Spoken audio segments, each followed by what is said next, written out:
Okay, thanks, John. Chris, I very much enjoyed listening here. As someone who is not Australian, I bring perhaps a fresh perspective. I haven't been hearing this time after time for the last 10, 20 years. So I thought I'd share a few observations of what I've seen, and I apologize in advance if I get some things wrong, because as an outsider, I don't understand everything.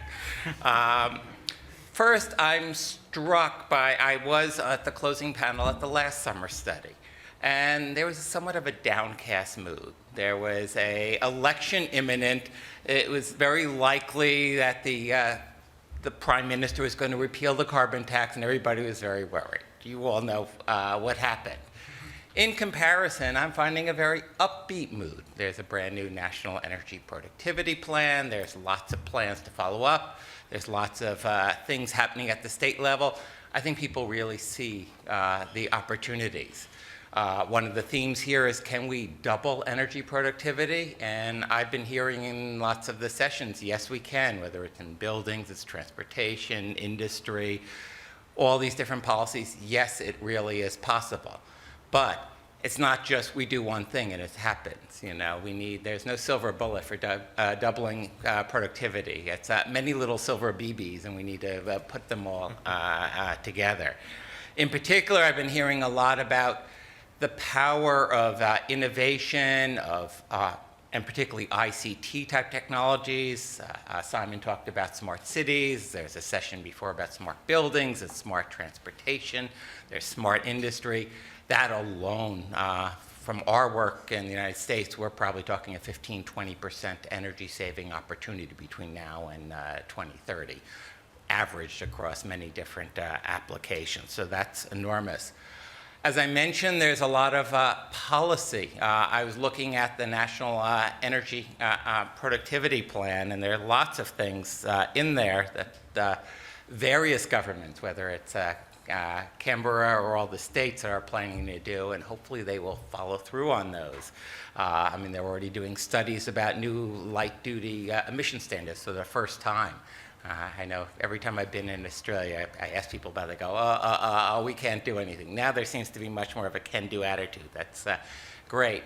There hasn't been that much lately on new product efficiency standards, MEPS, but when I went back to my room at lunch, I got this announcement about their seeking comments on new air conditioner and chiller efficiency standards, and I understand refrigerators and pool pumps are close behind. So some things are happening.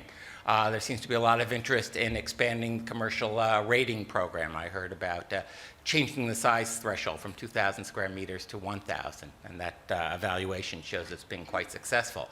There's talk about finally doing something about residential rating, and yes, I hear you've heard this before, but hopefully it will really happen there. And there's even in the National Energy Productivity Plan a suggestion that we'll be revising building codes, although we have to wait to 2019 to do so. So there's a lot there, but that's at the federal, most of that is at the federal level. We have all the states. We heard all about the ACT last night and all the things they're doing with renewable energy.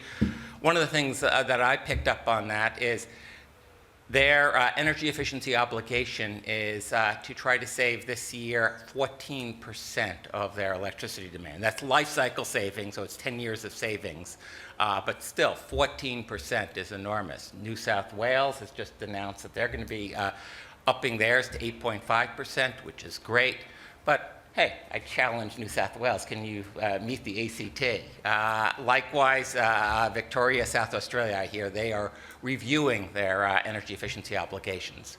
How far can they take it? Not to mention, where's Queensland and Western Australia? So how do we get them more engaged?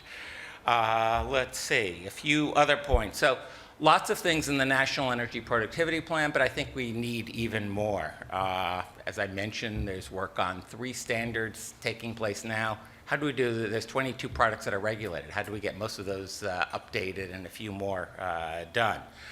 People are working on light-duty fuel economy standards. What about heavy-duty trucks? In the US, Europe, Japan, China, and Brazil are all working on truck standards. I asked the question. People are starting to think about it. Great.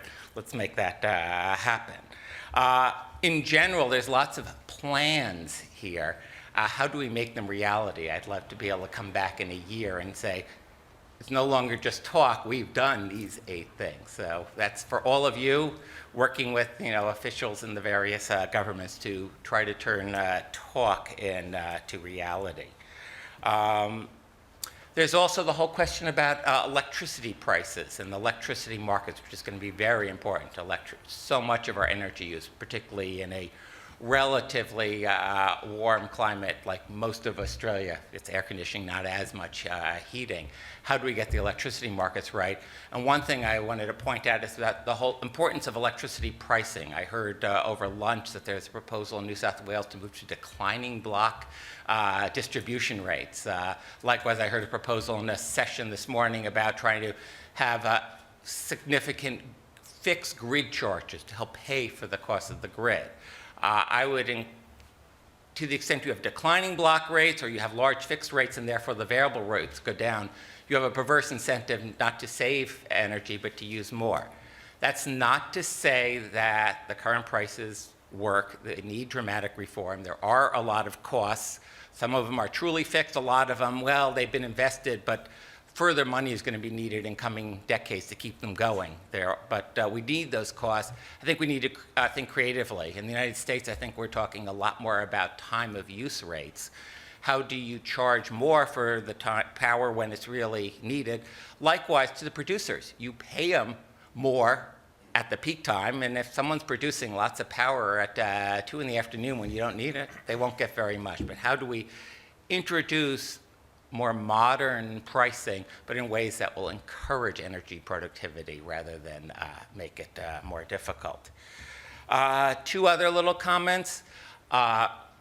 I'm doing a little bit of work looking at international experience with carbon taxes and how much impact they're having. What I'm finding is in every single case that people have done a carbon tax, it has had an impact, including in Australia.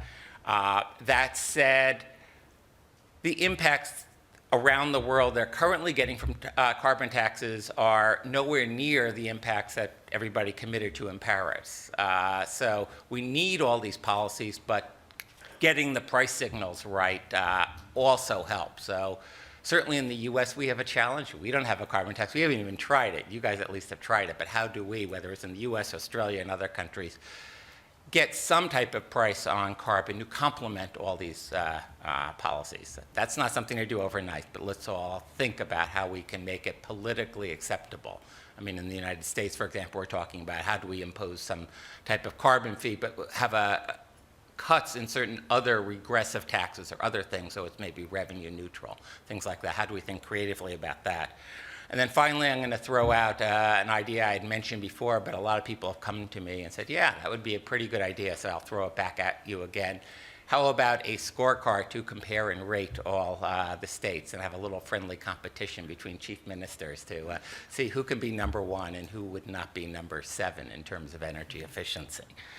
So I look forward to the next summer study, whenever it will be, when Chris recovers, and gets out of his padded cell. I look forward to hearing how you're all doing with your national productivity plan and all the things that you are successfully doing.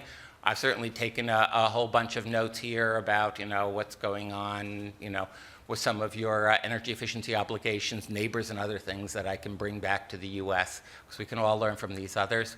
But great conference, great ideas here, great energy, and let's go forth and make Australia and the world more energy productive. Now, don't go anywhere, Steve. Okay.